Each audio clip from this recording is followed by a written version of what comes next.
Hello, ladies and gentlemen, and welcome to another Dish Y'all Confusion Thursday Night Hangout. Hello, good sir. It's good to see you on this thundery Thursday. Indeed, it is thundery.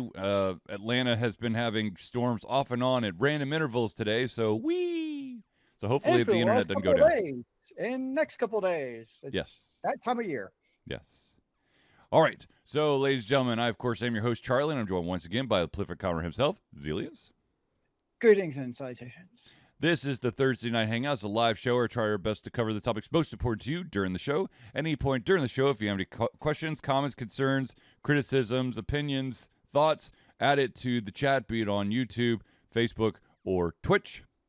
And without further ado, we're going to start. But I've, of course, just dropped my pen because I'm being clumsy. So just one sec. Let me grab my pen, and then we'll actually start. No, not the pen. Yes. Okay. So, the first topic today, ladies and gentlemen, is let's talk a little bit more about the Nintendo Switch 2. Now, are there more staples? Let's talk about what GameStop and Nintendo is doing because of this staple issue, shall we say? Okay.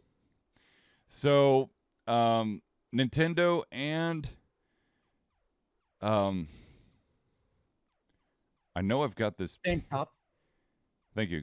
Nintendo and GameStop have basically figured out a replacement plan. Okay. Ooh. So if you are one of those individuals who went to GameStop and got a Switch 2 and your Switch 2 was damaged by a staple, GameStop will offer replacements, Nintendo points to GameStop and Nintendo points. So, and then of course GameStop made a statement utilizing a meme from Office Space, basically saying the staplers have been confiscated.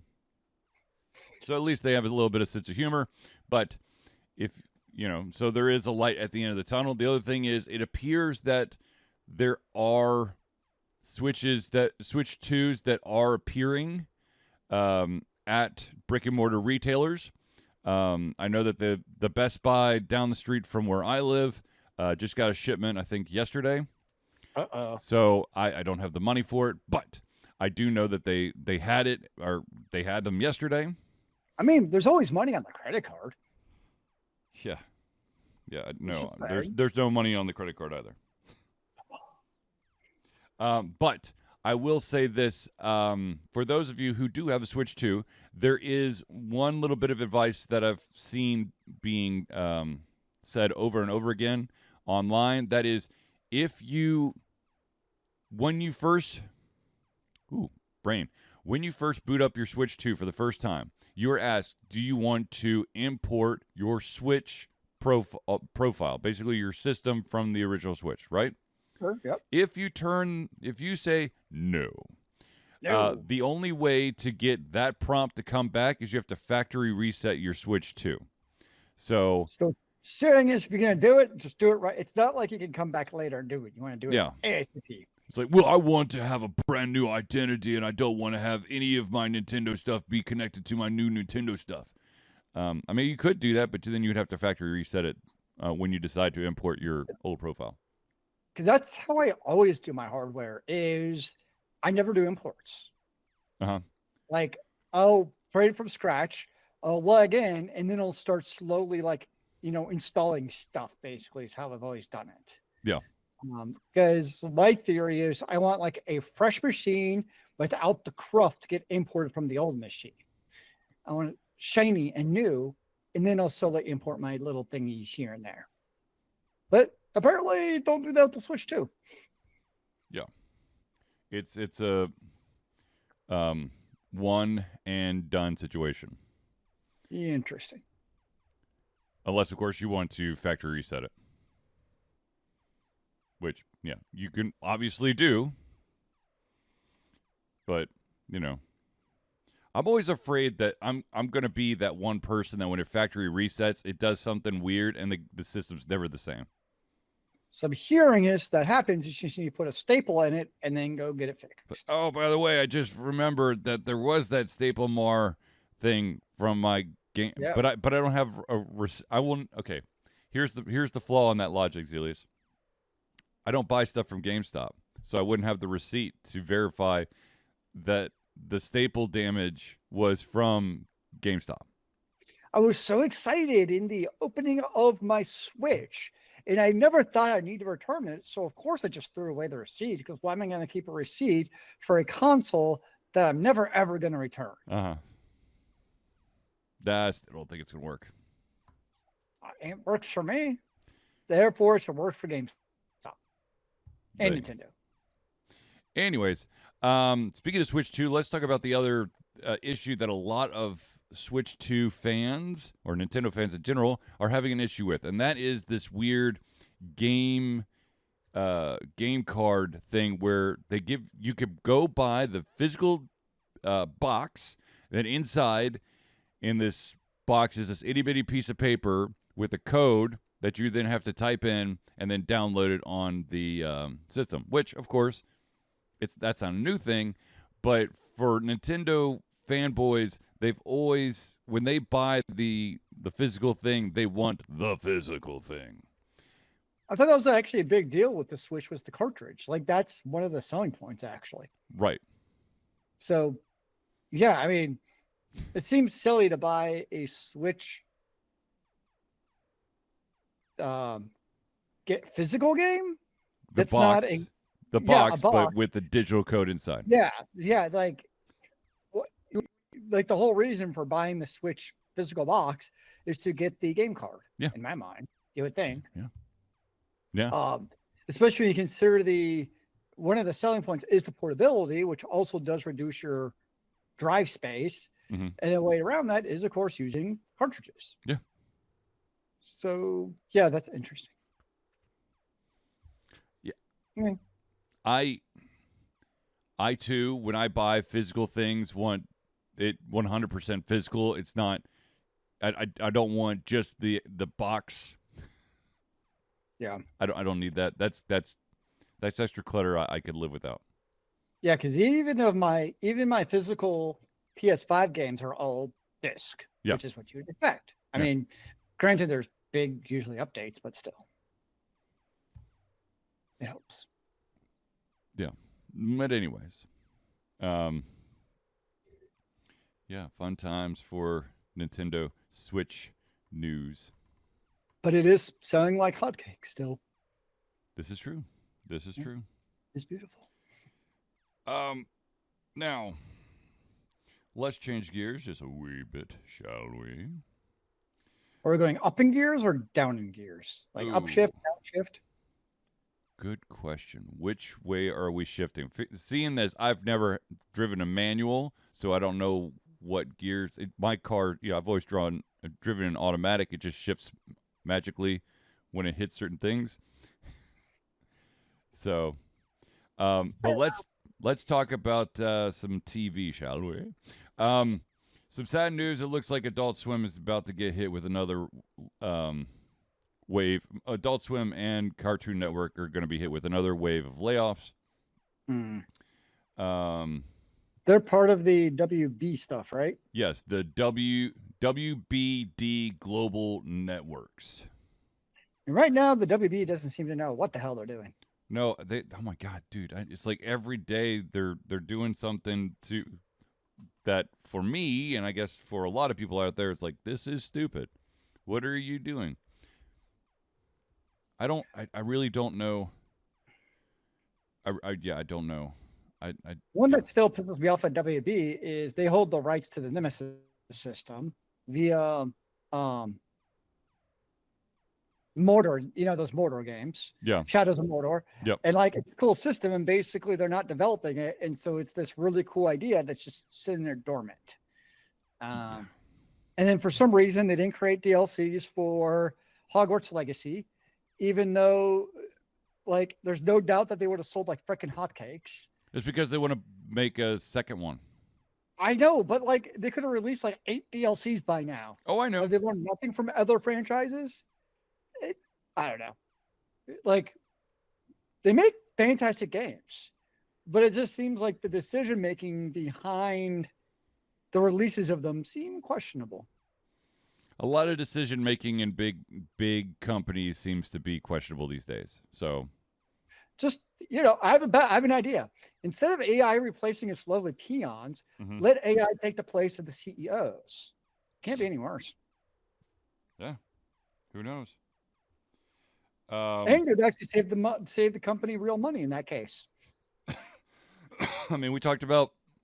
I think we talked about. I don't know if we actually talked about it or not, but Hi-Res Studios is getting rid of a bunch of their upper level management because now they're so top heavy because they released all the underlings. Yeah, that one at least makes sense. I mean, it's never good, but yeah, just in general, because I never like to see people laid off, but it's not surprising. Yes. Yeah. Here's the thing, and as not being a multi-billion-dollar or million-dollar company owner, maybe I don't understand things, but if you're gonna do layoffs of like the little people, then you have to also immediately do layoffs of the other tiers as well. You can't just get rid of the bottom and keep all the guys who are actually costing you the most on your payroll. Because now they don't have anyone that's reporting to them. Oh my God, we just went full circle with Office Space. I'm sorry, you have 3 different managers? Who's going to manage the staplers? Yeah, man. Yeah. Yeah. So, yeah. Yeah. Also in TV news, I don't remember which outlet did it, but someone finally tracked down the creator of Yay, Chip. Yes, it is your favorite show ever. We're here. I may not be completely coherent right now, but we're here. I have no idea what you're referencing. Okay, anyways. Someone finally sat down with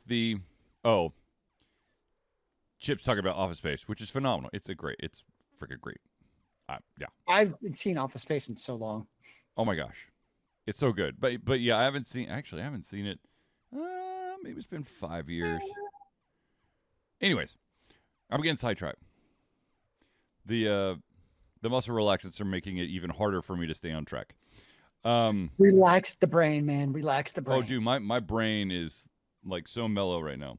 Okay, so let's try this one more time. Someone finally sat down with the creator of Cowboy Bebop and asked him about his feelings about the live action version of Cowboy Bebop that Netflix did.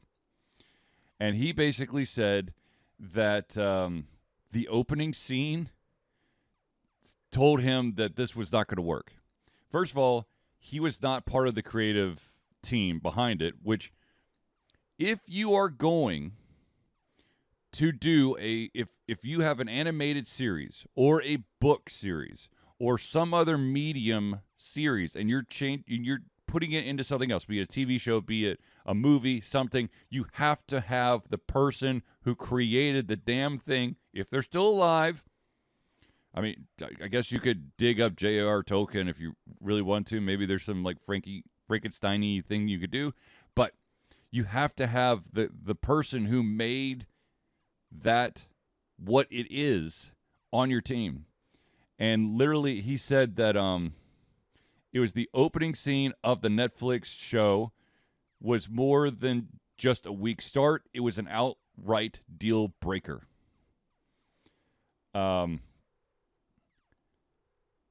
Basically, here's what this is what the interviewer basically stated. The Netflix series may have shared names and settings with Cowboy Bebop, but in tone and intent, it was something else entirely.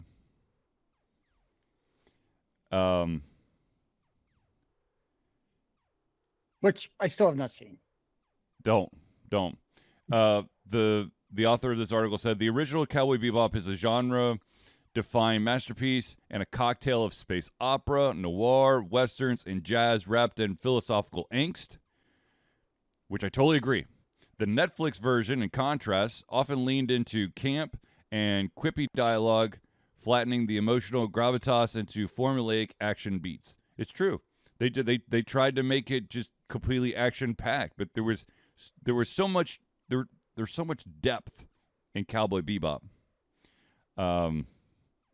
That just was not present. And then to be honest with you, I wanted to get through it, but I never actually got through all of the live action. There was one scene in the live action that completely was I was done. I never came back.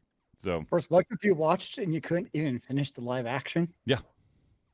That's crazy. Now, that being said, there was a question, and I actually have it written down so I don't foobar this. It's a nice transition from Cowboy Bebop to this question, because this is something that it actually relates to me or applies to me when it comes to Cowboy Bebop, because Cowboy Bebop is a phenomenal show. I come back and watch it all the time, along with other animes and other TV shows. So when you go back through a beloved show to binge watch it, do you watch it from start to finish, first episode to last episode, or do you leave episodes out? And if you do leave episodes out, is it the same episodes every single time you want to binge watch that series? I'm the wrong person to ask this question to, because I don't go back and rewatch TV shows. What? There's so much new content out there all the time. Why would I rewatch something I've already seen? And if I'm going to rewatch something, it's most likely only something that's like come to a conclusion. So something like, say, Buffy the Vampire Slayer. And sorry, I'm not going to watch 8 seasons at 24 episodes each season, because then I don't have time to watch anything else in my life. Okay, so let's say that let's just take Buffy the Vampire. If you had time to maybe do a mini Buffy fest. So it depends on the show. So something like Buffy, yes, there's 100% episodes I would skip. Yeah. Because there's some truly terrible episodes. Yeah. But there's some shows, so like, just thinking ones off the top of my head, like the USA shows like Burn Notice and White Collar and No Shows, I probably wouldn't skip. Or Chuck, that's another. I know it's not a USA one, but kind of the same theme. Right. Those are ones I probably wouldn't really skip any episodes, honestly, because they're all good episodes. So it really depends on the show. So most shows, if I want to rewatch it, it's because it was so good in the first place where I don't want to actually skip episodes. Right. Is how I look at it. Because why am I going to watch a show if it's not good enough to not want to skip episodes in the first place? Okay. So that's my theory. For the most part, I agree. I think with certain shows that I've seen, well, the thing is with anime, it's 26 episodes. From the anime that the vast majority of the anime that I watched when I was, Chip wants John to have a Buffy fest. From the vast majority of the anime that I watched when, like back in high school and in college, they were 26 episodes, or maybe 30 or something episodes. So you're right, Zealeus. When you're talking about a successful series that has like 8, 9, 10 seasons, then yeah, it's probably a little bit harder to binge watch all of it, because there is a lot of content that's constantly coming out. But at the same time, if you're looking at like Trigun or Cowboy Bebop or a lot of the anime shows from like the late 90s, early 2000s, you're talking about 21 minutes per episode. 26 episodes. You could probably knock. You can knock it out in a day, man. Yeah, you can knock it out in a day. So yeah, that's different. So, but saying that, I think that there are definitely shows that I've gone back and watched several times, but there's also, there are definitely episodes that if I've seen the show enough, there's probably some episodes that if I'm just not feeling it, I'll just skip over because I already know what the story is. So I don't, it's like, I'm the big twist. If I think it was poorly done, but I enjoyed the series even with the twist, maybe I'll go halfway through an episode and then jump to the next one. But would I do it every single time? It would probably it's probably all about my mood while I'm watching it. If I'm kind of just spacing, if I'm really locked in, I probably won't do it. Or if I'm kind of spacing out, I probably won't do it. But if I'm like in just a certain way, and I'm like, oh, I don't want to deal with this kind of angst or this kind of betrayal or this kind of stupidity, then I'll just skip it. Yeah, I just don't run into that.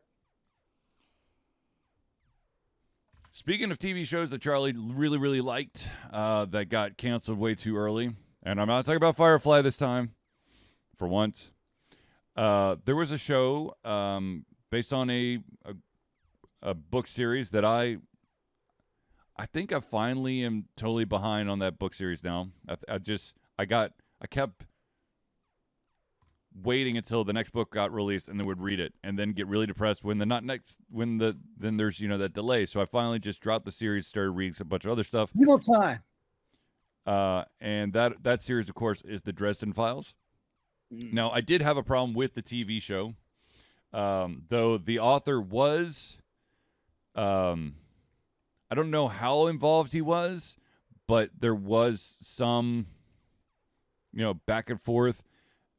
My biggest issue is that certain characters who were like mortal enemies were like fuck buddies in the show. And I'm like, how does that work? Well, of course, you must have the forbidden love.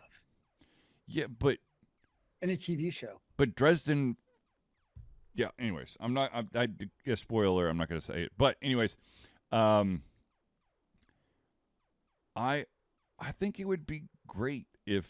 Also, it is the 25th anniversary of the Dresden series, so. And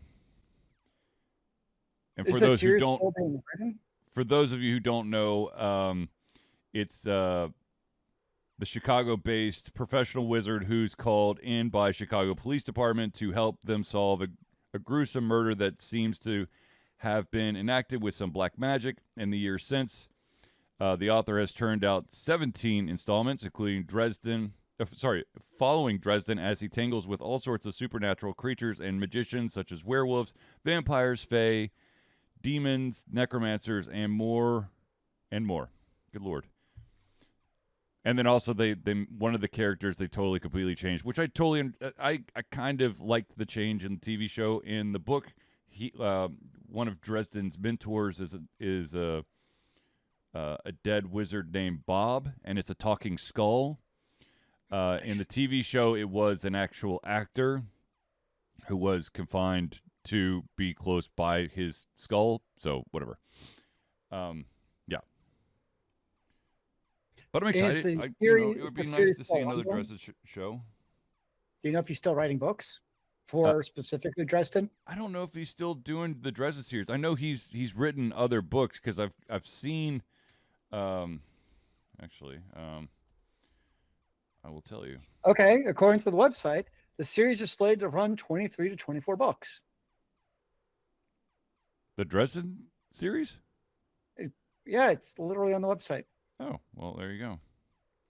And yeah, apparently, well, the last book it talks about is Peace Talks, which is book 16. Yeah, I think I stopped.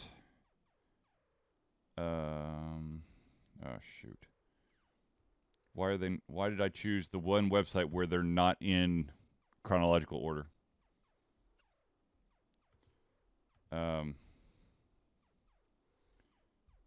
Let's see. It's a lot of books. Yeah, I think I stopped at maybe Ghost Story or Skin Game, which was either the 13th or 15th book. Anyways, they're all good books. But yeah. There's more books than Wheel of Time. Yeah. Although I don't think the books are as long. Probably not.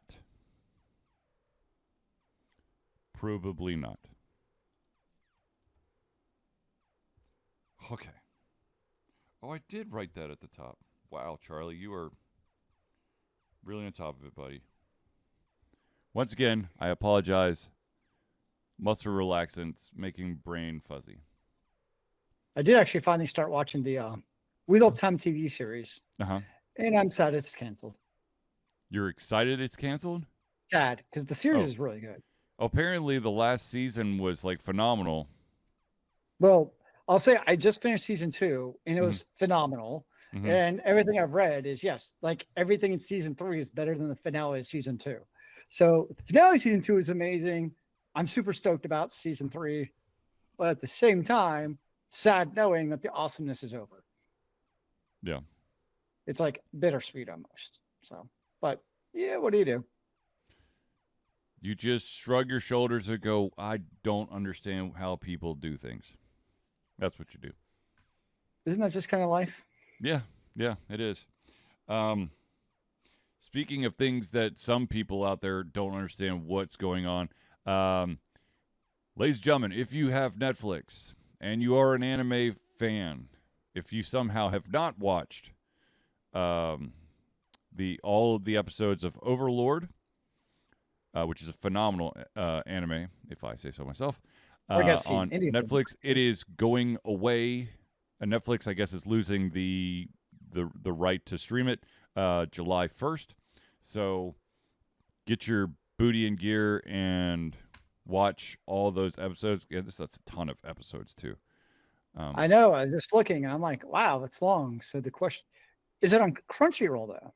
Yes, but I don't think all of it's dubbed on Crunchyroll, which is really this like confuses the crap out of me. Where you have one streaming platform who have both the sub and the dub, and then you have like the more in what you think of, this is the anime streaming thing, and it's like, yeah, we don't actually have the dub version of it. Because there's times where I've had to watch like some of the anime episodes that really look interesting to me on Crunchyroll. I've had to watch them on Hulu because Hulu has the dubs and Crunchyroll doesn't. I watched, it used to be on Netflix. It was Fairy Tale. Yep. And it was all subbed in English, right? Yep.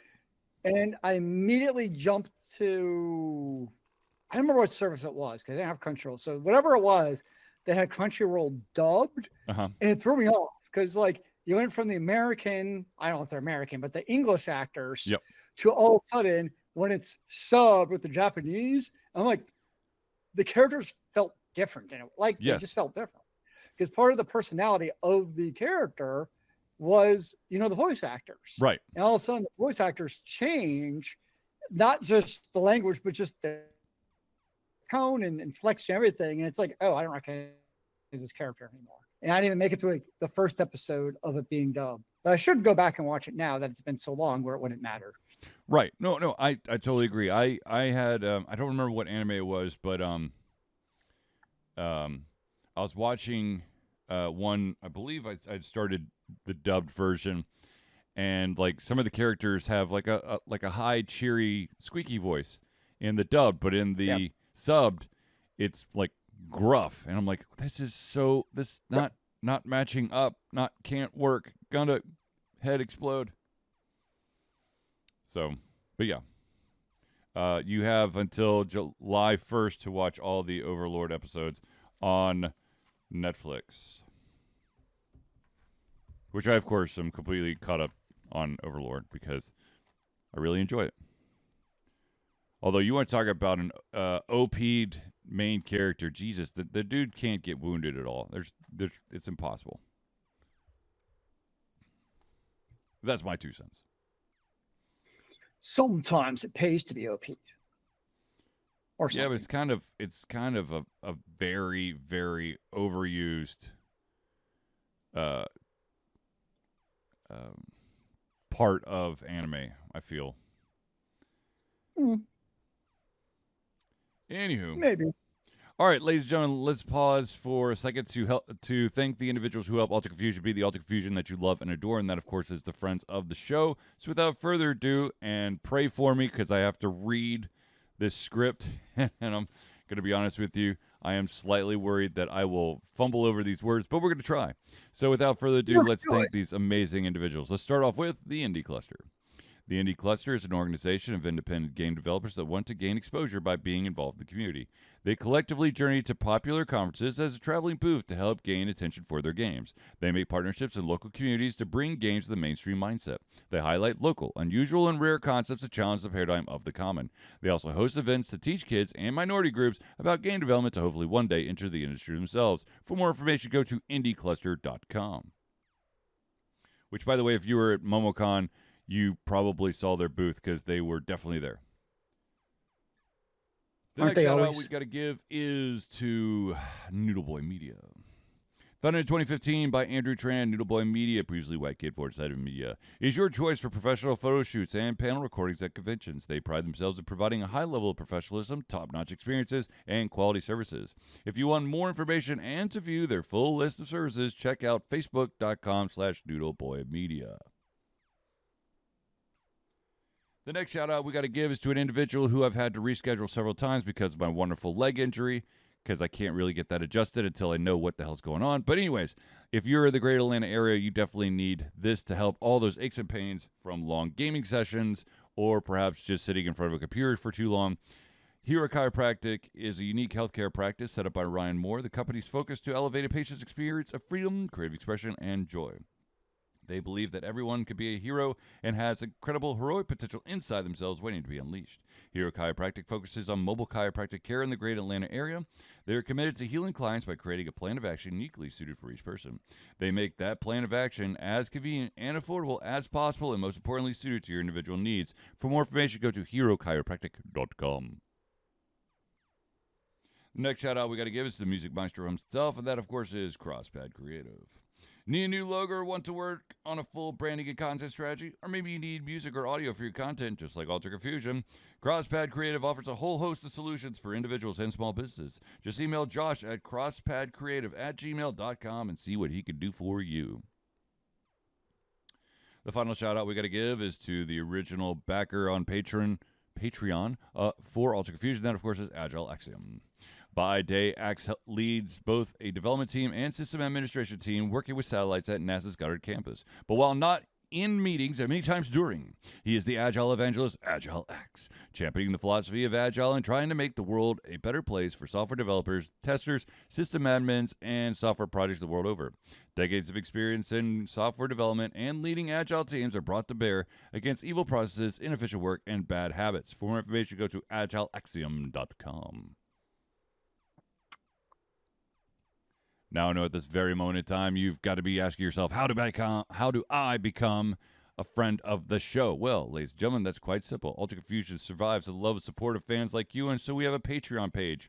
Patreon lets you, the fans, lovers, haters, demigods, interdimensional beings, gods, demons, aliens, werewolves, swamp creatures, vampires, mummies, supporters, and more to become active participants in the work we live through a monthly membership. This gives you access to exclusive content, community, and insight into our creative process. In exchange, we gain a bit more freedom to do our best work and the stability we need to build an even stronger creative career. We currently have 2 tiers that you can pledge at. There's the $1 a month tier. That's $1 a month or $12 a year. What that gets you is early access to all the playthroughs, as well as the ability to participate in patron-only posts. Now, if you're feeling a little frisky, you can bump that up to the $5 a month. That's $5 a month or $60 a year. What that gets you is everything at the $1 tier, but also puts your name or organization in the Friends of the Show section of every single Thursday night hangout. So if you want to become a patron of Alter Confusion, go to Patreon. That's patreon.com/Altered Confusion today. And if you're in the spending mood, ladies and gentlemen, you also have to check out the Alter Confusion merch. That's you can get a hat, you can get a coffee cup, you can get pet food bowls, you can get Alter Confusion vinyl stickers, which I will continue to say these are freaking amazing vinyl stickers because they last. You should really wear them on your hat. Huh? You should wear them on your hat. It would really show the love. Well, I'm already wearing... my hat has Alter Confusion on it. It would be kind of overkill to have Alter Confusion. But you really overkill Alter Confusion? I don't know. Maybe not. So anyways, you can go to alteredconfusion.tv/merch and you can check out all the merchandise that's available. Buy in bulk. I've got a couple hats around the house. I've got like a bunch of stickers. I think the only thing, I don't even think it's available anymore, but the one thing that I never actually planned on purchasing was the flip-flops. Gonna be honest with you, I don't need Ultra Confusion flip-flops, but that's just me. Anyways. Poser.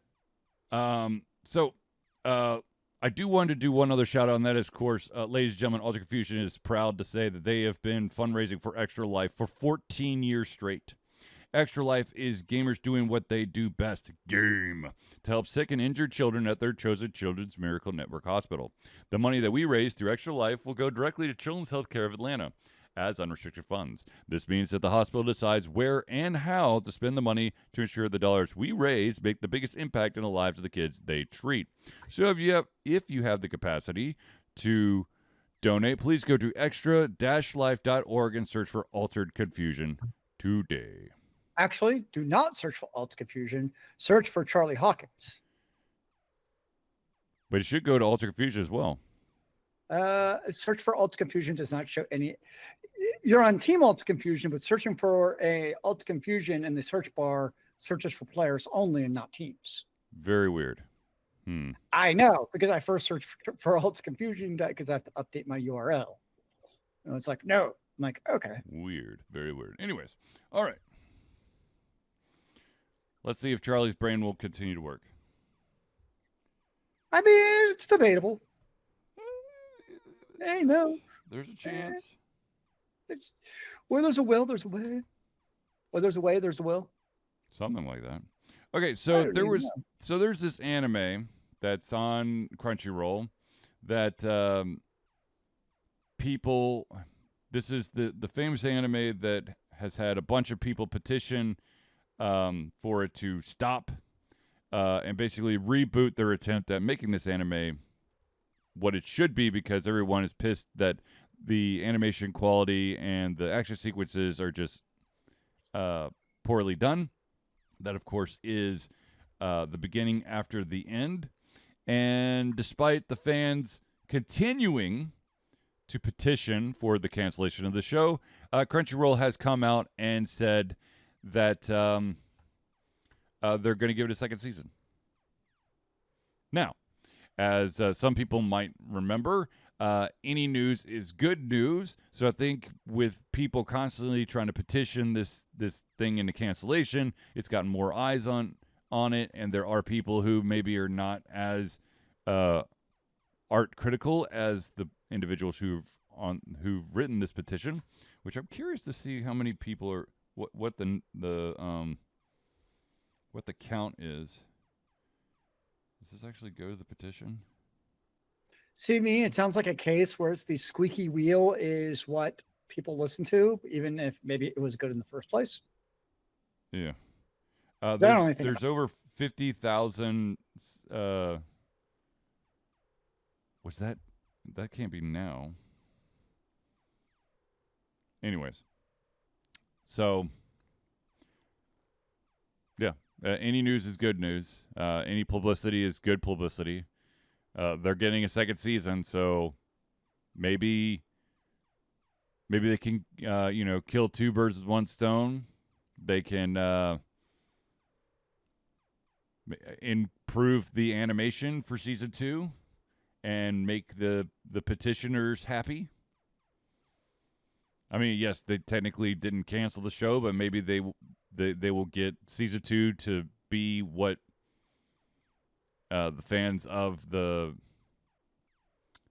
I think it's a webcomic. The actual series was meant to be. So we'll see. Have you watched it? I watched like the first 2 episodes, and I was very confused as to the lack of animation, period. Like the characters, hopefully it improved. It's an anime, but there's no animation. I don't understand. No, it was like really weird. Like only one if there was a scene with 2 people in it, one person would be animated, the other person would basically be holding some sort of like pose.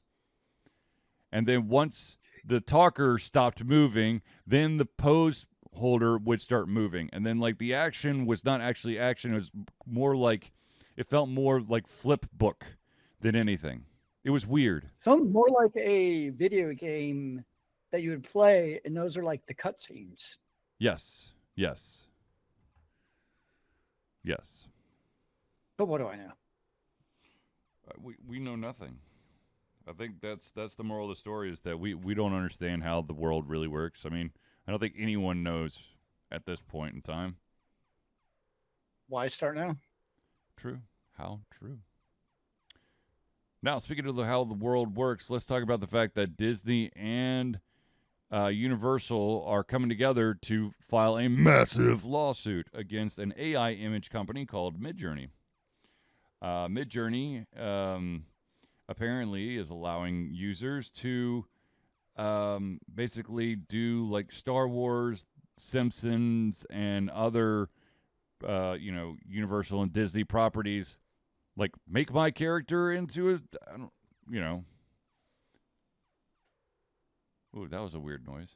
Sorry, my computer just or something just made a really weird, like almost chainsaw noise in the background. But of course you can't hear it because I'm on a condenser mic.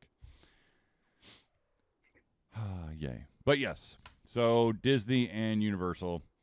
So just for shits and giggles. Yeah. So on Playground emojis, which I don't really create because I don't understand them because I'm not 14, but I just asked the AI, which is just Chat GPT, to create a cat with a lightsaber. Mm-hmm. Guess what it created?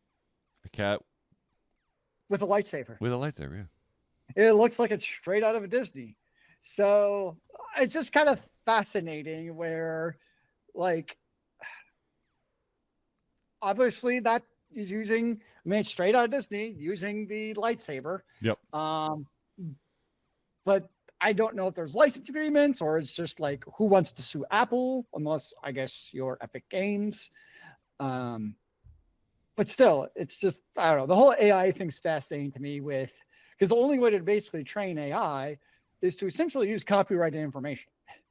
Right. I mean, look at what's going on with all the books and, I mean, the AI companies outright saying, we can't train it without using this copyrighted material, but we don't care basically because we're too big and you can't do anything about it. Do you remember that story from, I don't know, a couple months ago where it turned out that one of the massive AI engines was actually utilizing all the information found those terabytes of books that were actually pirated? Oh, that's what they're all. I think it was Google. I mean, that's how you train it. I mean, AI. I mean, LLMs and AIs. It's basically a fancy search engine. Yeah. So unless you know that data is there, then how do you train it? Right. And like, it's going to come from what's probably copyrighted material in the end to actually have validity. So yeah. Yeah. Yeah. And, if you're like, the Disneys, you can throw your weight around and sue companies over it. But if you're the small person whose content is being used to train the LLMs, then there's not a whole lot you can do about it. Okay, but what about the companies like, I think it's Lionsgate, who is going to implement utilizing AI to help tweak their movies. So basically what they're going to do, if I read correctly, see if I can find the article again. Where are you? Maybe I can't find it. Damn it. Was it off topic? I can't remember. My brain no worky. Or maybe it was a legal thing. I don't remember where the hell I put it now. That's super, Charlie. Oh, here we go. Lionsgate. Oh my God. Skip the ad. Jesus. Lionsgate boss says studio can use AI to adjust a movie's rating and create kid-friendly cuts. Do it in anime style. Make it a PG-13 movie.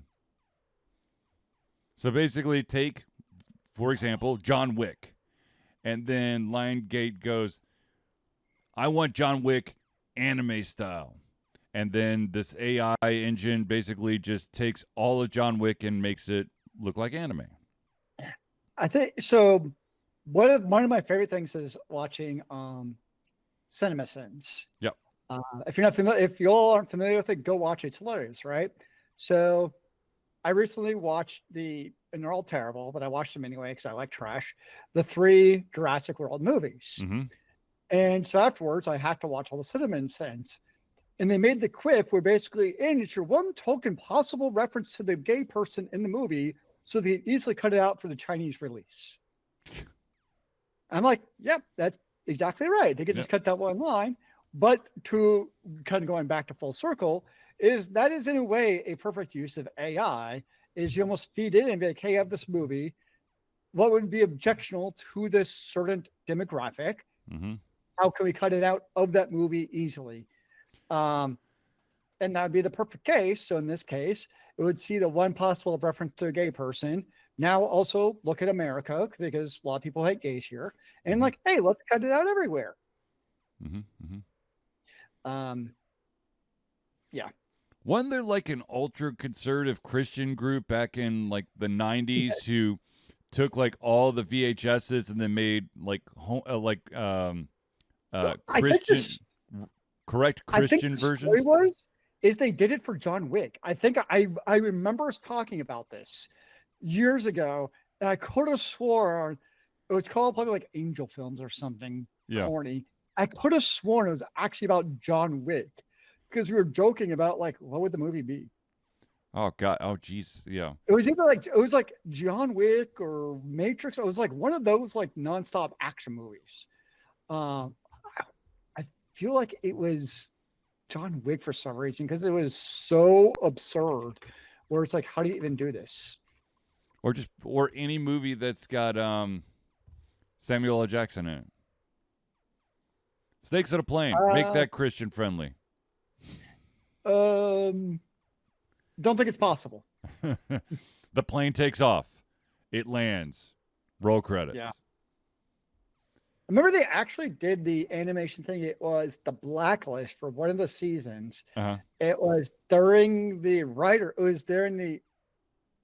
I remember if it was the writer strike or the actor strike. I remember which one it was, but one of the seasons, it was clearly in the middle of the strike. So they did an animated version of a couple of episodes. I was like, okay, that's interesting. Yeah.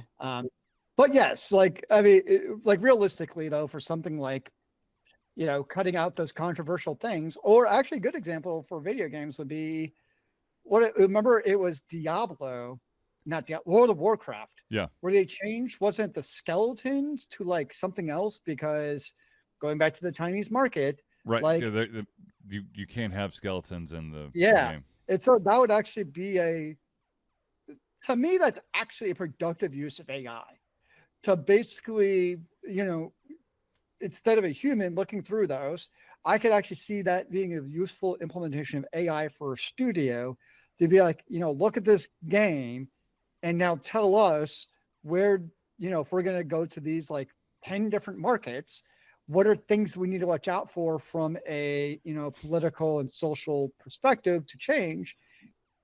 But then, so we still keep people employed. Now the developers can look at that list and be like, okay, here's the things we change. And now I can create stuff around now your developers going in and changing those things. So, I mean, I could understand it from that would be for many people out there, I'm sure, when certain games get shipped to different countries. The example that I can always lean on is Kingdom Hearts. When Kingdom Hearts goes and gets shipped into different countries, some of the changes are very subtle, but they have like huge ramifications if they don't get changed, and that's color palettes. Certain characters cannot have, or you can't have, certain colors with certain characters. So using AI to basically just do a palette swap, or maybe, instead of skeletons, have the AI basically swap it out for I don't know, bipedal cows. I think that's not Sure. that's not Sure. that doesn't piss anyone off, does it? Or maybe it does in certain culture. No, actually, Maybe the shit. You farmers will take it personally because it's actually, going I to don't think you could encourage do it in all killing the crops. in all joking aside. I don't think you could do that in India. Mm, mm, mm, But anyways, no. But I mean, I understand that the thing though that I find weird though, it, it all comes down to, um, if the AI is making like small tweaks, but if the AI is basically doing a complete overhaul of changing like an R-rated movie to make this PG or PG-13, it's Yeah. cool, but at the same time, if I was the writer and the director, I think that I might have a slight issue with that. Like you're basically saying that. I mean, I understand you're trying to get as many butts to the seat, and as many eyes on this thing, but it's not my work that's being shown in certain instances. Yeah. Uh, yeah. I mean, I guess that's not a whole lot different in the past. I would think when like a director is directing a movie, Yeah, it would be pretty straightforward, AI aside, for a whole bucket of people just to know like these are the parts that make it rated R. yeah, Like independent of AI, I would assume that they know that like, these specific action sequences, it's you can drop for to still be PG-13, like X amount of cuss words, like there's that threshold. remove Um, blood from lots of yeah, so there's scenes. certain things where I'm sure they know like this is what gets it from the PG-13 to the rated R, or vice versa. Right. I don't know. Mm. Um, yeah. Human knowledge still counts for something, man. Maybe, Maybe. Who knows? maybe we try. Trying doesn't count, damn it. Not anymore. If at first you fail, just feed it to AI. Yeah, no. Let's not do that. I mean, you can make it hallucinate and give it false answers. Sure. Sure.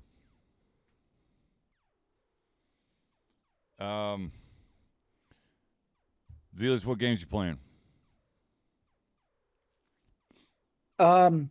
Crystal of Atlan, free to play action RPG, MMO, because everything's an MMO nowadays. Of course. It's good. It's fun. You beat things up. It just feels good sometimes at the end of the day, just to be like, I'm going to go in and button mash and destroy things. And then for me, actual having to use my brain, it's Anyo 1800, which, if y'all don't know, Anyo is a long-standing, basically city building franchise, set in many different eras. So you have like Anyo 1800, you have some in the future, some in the past.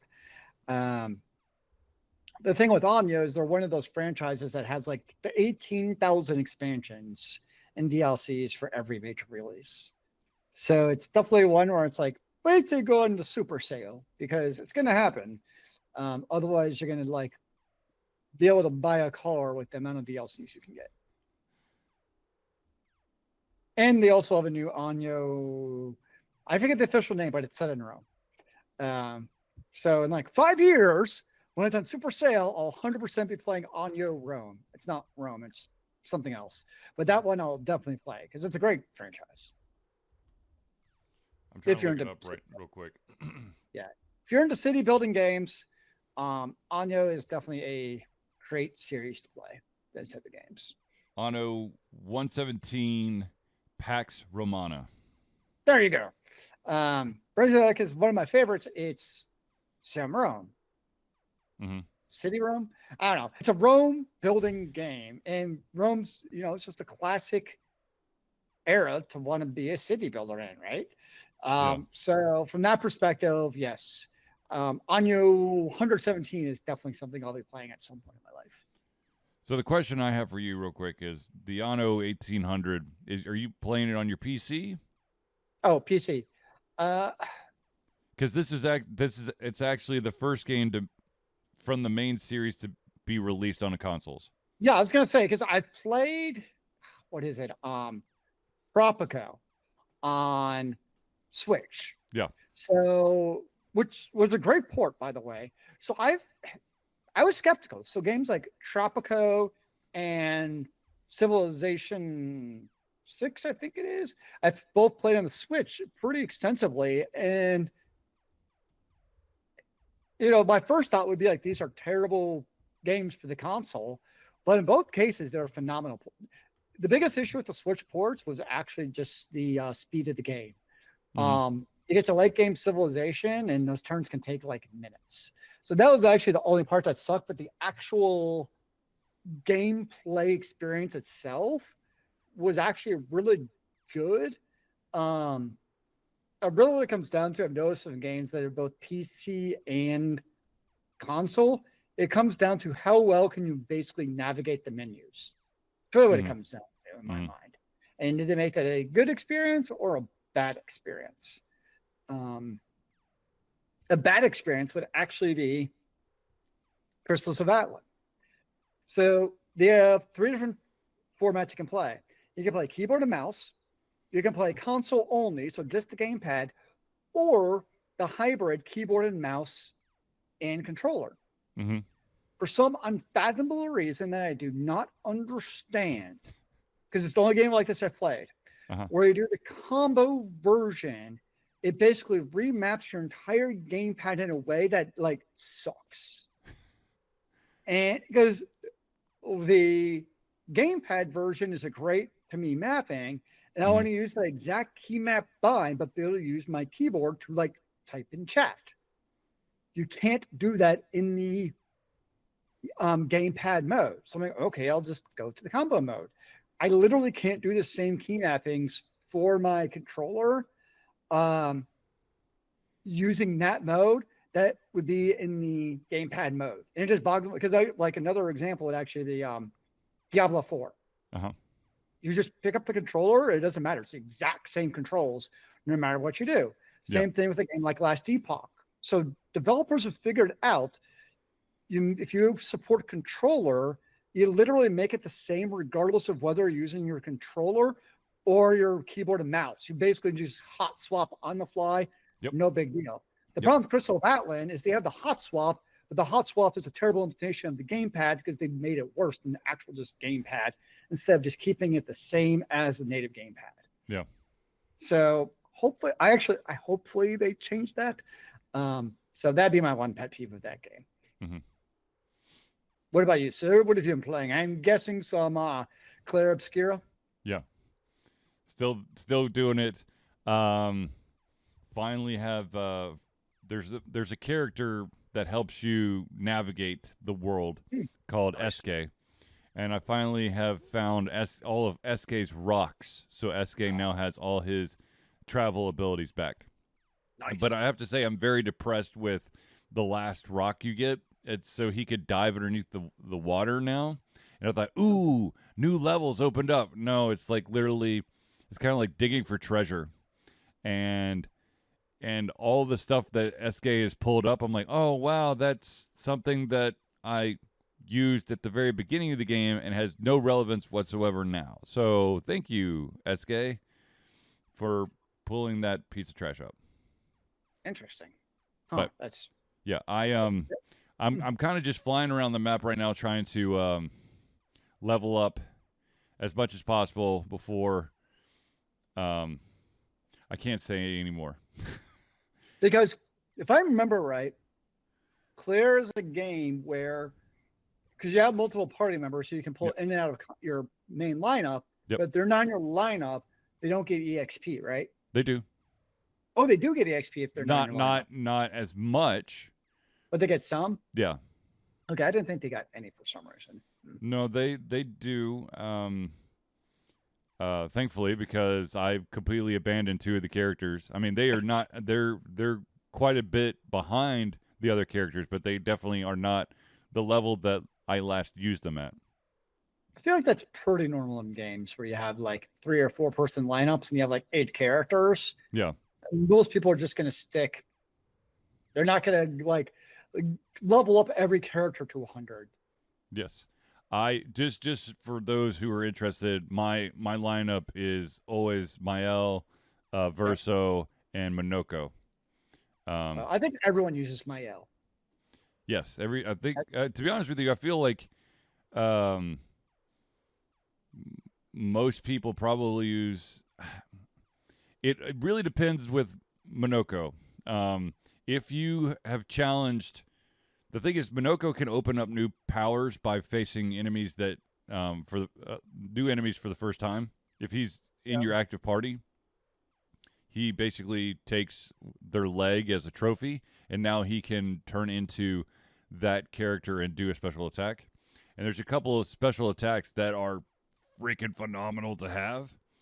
Yeah. So that's why I have Monoko. I've heard that if you learn how to use CL, she could be devastating as well. Luna was great early on, but I'm like, Luna and anyways. But that's what I've been playing. I wish I could say that I've been playing another game. I'm trying. I wish I could. I don't. I'm. See, brain not working. It's a disconnect. Damn it. You'll get there. You'll get. I have faith in you, sir. Yeah. Maybe too much. I don't know. But anyways, I need to. I want to wrap up this game so I could write a review, and then of course I've got a bunch of other games I want to play.